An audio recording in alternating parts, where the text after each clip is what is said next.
মা, তুমি সকালে কি খেয়েছো? কি খেয়েছো? চাল না করলে খাবে না। ওলে বাবালে, তাড়াতাড়ি যাই দাও। তুমি ব্রাহ্মণ?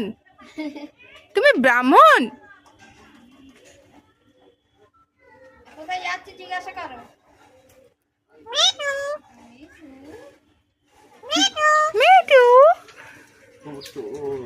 দিদি ভাই, তোমার মা ভালো আছে? হ্যাঁ ভালো আছে।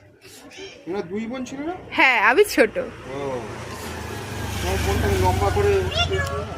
হ্যাঁ হ্যাঁ, মা ভালো আছে তোমার এখন? মার শরীর ওই চলছে আর কি।